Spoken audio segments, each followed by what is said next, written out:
We live in Brooklyn, baby. We live in Brooklyn, baby. Welcome back, everybody. This is Insanity Check. I'm Skillet Sauce. That's Ken. His beats over there, doing the stuff, putting the sound drops and all the rest of that stuff. And this is Insanity Check. His phone is ringing? Motherfucker. Oh, that's our phone? Oh, yeah. Who is it? Who's calling?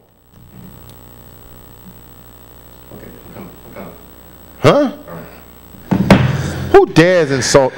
Once the hell again, is this shit going on, man? Engineer's personal business. Interrupting our show. What? What's that? First of all, who's coming up? Somebody's coming up here? Anyway. Motherfucker. All right, so this is why we keep talking about killing, because it's coming soon. Yeah. It's coming soon. Yeah, we will be continuing on the murder spree, but we'll be going back in time. Interesting story surfaced this past week or a couple weeks ago. Hold on. That motherfucker going. Yo, put a fucking bucket of nails over the fucking door so when he comes in here, man, some That's not gonna do cartoon anything. shit. I don't know. What else do we Straight do? razors, yes. No, Nails, put no. some water in front of this shit and cut that fucking extension cord and throw it in there. And shock this motherfucker as soon as he comes through the door. Fucking engineer, man. Goodness gracious. All right, go ahead, man. Apparently, to the relief of all of you lovely white people out there, there's a story that's come out that a serial killer has admitted to killing O.J. Simpson's wife. Nicole Kidman and Ron Brown. Nicole Kidman is still alive. I mean, not Nicole Kidman. Nicole Simpson, however, Nicole is Simpson. a rotting, disgusting. Yeah, Nicole Richie, but that's real bad. yeah. Apparently, there's a book that's out called "My Brother, the Serial Killer." It's written by the brother of Glenn Rogers, who is currently on death row for the... Is that from the Harlequin Company? I don't know. For another murder, he says is responsible for the deaths of Nicole Simpson and her friend Ron Goldman. There's a documentary which airs... oh, shit. It's on now. Don't turn yet. Well, actually, by the time you see this, too bad you missed it. The documentary that airs tonight at 9 p.m. on Investigation Discovery does not include an interview with Rogers himself, but prominently features interviews with Rogers' brother, Clay. According to this, the Daily Mail reports that Rogers confessed to the Brown Goldman killings after he was already in jail for the 1995 murders of Tina Marie Cribbs in Tampa and Sandra Gallagher in Los Angeles, which is quite similar to the... Shawshank Redemption situation, the movie Shawshank Redemption. Oh, yeah. Mm-hmm. A very good film, by the way. Wonderful Frank movie. Darabont film. Yeah, Stevens, adapted from a Stephen King novel. He is also suspected of killing at least 10 others, and once claimed he had murdered 70 people. Maybe it's this guy in the first story. Yeah, no. Rogers Having competition amongst themselves. reportedly provided receipts to cops to show that he was working as a house painter in Los Angeles in 1994 when Brown was murdered. The documentary claims he told family members that he was working for Simpson and that he said she was rich and he was going to take her down. People still talk like that. I bet you his teeth were clenched when he said it, too. Take her down. It's a fucking 80s movie. Rogers also provided a detailed account of the Goldman, Brown, Simpson slayings to criminal profiler Anthony Mioli, according to the documentary.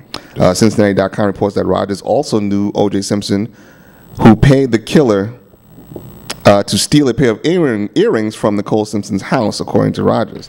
That's why the documentary posits Simpson never floated Rogers as a possible culprit to investigators, since he didn't want his own dealings with Rogers exposed. Rogers was apprehended after the family tipped off investigators to his whereabouts. But and by the way, this is right.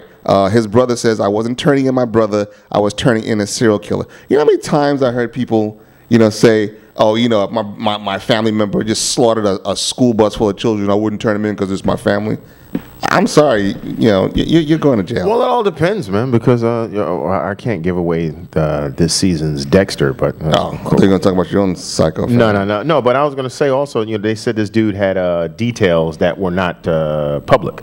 Right. I mean, just like so he knew details that someone, either he, was I guess doing some dealings with somebody in the investigative office, or he was privy to it because he was there. Right. Now you said when there's a very interesting piece that is not mentioned in this that you told me about with regard to his actual deal with OJ's actual deal with this cat. The thing was, he said he obviously wanted her to get the, what the fuck is that noise? I don't know. Wanted to get the stuff, and this was what the guy had said. He said, and Simpson said, if you got to kill the bitch, then yo, do what you got to do. But basically, he just wanted the jewels out of there. Now, it's not necessarily that he sent the dude in there, but it's still, you know, he's complicit. If he says, yo, you know.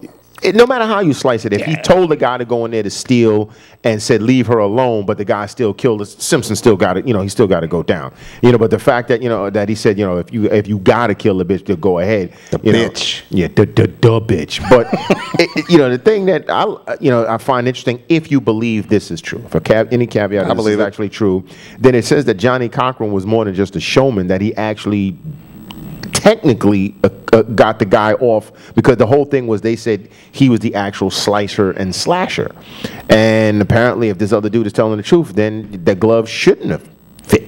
That's right. So you must have quit.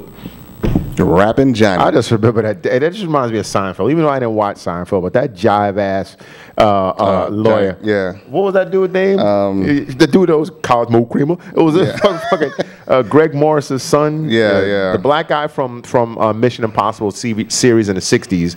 His son played this lawyer on Seinfeld that was basically doing this rhyming jive ass Johnny Cochran. This shit was so stupid, man. That was great, though. So you see, white people, OJ was innocent after all, more or less. I mean, what can you... More or less. He asked for more. He didn't do it. He didn't do it. Whether he wanted it done, whether he put someone in a position to have it done, the fact of the matter is he did not do it. Nobody in their right... First of all, even if this shit could be absolute true, they could have cell phone footage, every kind of footage of this dude in there, Ginsu and these fucking Benihana and these people up. People still going to... Because they want Simpson to be guilty. Of course. You can't kill two white folks and be black and not be guilty. I mean, and be suspected of it. They want this dude down. They want this guy down, Isn't he getting off of that other sheet? Well, he should, because that was some bullshit. His lawyers didn't. I mean, this guy. If you remember, how was it? What, a couple years ago? It was more than a couple of years ago. But in any case, they caught this motherfucker. Now, he was actually doing this part. Yeah, he's a dumbass black bastard. Yeah, because basically, I think he had some kind of dealings with some guys that had memorabilia, something like that, and he wanted to take his shit back, and they were like, screw you, we're gonna go through with the deal, or something along those lines. Don't quote me on any of that, but he had some dealings with some guys, so he's like, you know what, I'm taking my shit back. I'm taking my memorabilia back. So he did some Debo shit and bust down the door with Brandon, had some goons, Brandon some firearms or whatever. So because he had already gotten off of this shit, they made an example out of him, gave him the most extremist sentence you could possibly get for that particular thing. But it turns out that his lawyers must have been those matchbooks dudes, because they didn't tell him that there was a deal on the table that if he had copped to it, he would have done 2 years. With time served or whatever, some kind of bullshit like that. So he would have done the maximum of 2 years, but they never told him that he had a deal offered. It was like a 24-hour, period. So they never told this poor sap. So he went through with the shit, and then they said they didn't tell him so much, and then they didn't represent him properly as far as into the court. So they left out information that could have still gotten him off and didn't do it. So they were not only incompetent, but they was unscrupulous. They were incompetent and scrupulous, and it almost sounds like they were sabotaging this guy. Oh, you think? So they were like, so Really? A judge looked at it and said, this is absolutely ridiculous. This man did not get proper legal counsel at all. So they're planning. When's he coming? When's he getting out? Well, I'm not sure, but it should be sometime soon. He should come. He should be doing Hertz commercials before you know it. OJ. Okay. Stop kissing that inmate and listen to what I'm trying to tell you. What are you going to tell? Please come on this show, because you are now my new black hero. You're a scumbag and a race trader. Don't get me wrong, but you now. I want you. I'll go to work and work overtime to buy the airtime necessary to have you dancing around in Times Square with your black race trader ass out to the white man to kiss, because they're going to lose their ever-loving minds once you're out of jail and they find out that you didn't kill her. You may have set it up for her to be killed. You may have put people in position to kill her. They're going to put a bullet in this dude's head, man. They're going to put a bullet Then he'll be a martyr for the blacks. He'll be the new... He won't be a martyr for anything. Sure he will, man. For fucking Nabisco Oreo cookie. OJ Day. We should have OJ Day. Every day We play the Can't you just leave court that footage. sorry man alone, man? God only knows how much dick he had to take in the joint for being OJ. Just leave him alone. That dude right now probably doesn't want to see any humans. I think OJ will go for This it. guy's playing the music from the Hulk. They're both. Where did you get this music from? It's lovely music, and they're both wandering lonely men. And OJ has what one tear coming out of his eye like that garbage dump Indian from the 70s. Remember that commercial? Yeah. Well, congratulations, OJ. Hopefully, I want to see you out soon. Work the talk show circuits. Leonard, OJ. He's gonna work if he comes out. I mean, he's gonna work on every. First of all, And if I were him, I'd be with Todd Bridges and them on VH1 talking mad shit. It'd be me, Yeah, right. Tanya Harding, and Todd Bridges, Leif Garrett, and fucking Danny Bonaducci, and we'd all be fucking having fun, and Flavor Flav, and we'd be having some fun. Because OJ can get some of that clown ass reality. Why money. not, man? Why not? Go for it, OJ, before you forget your people again, you piece of shit. Anyway, we will be taking another break. We'll be back in a couple minutes. We're trying to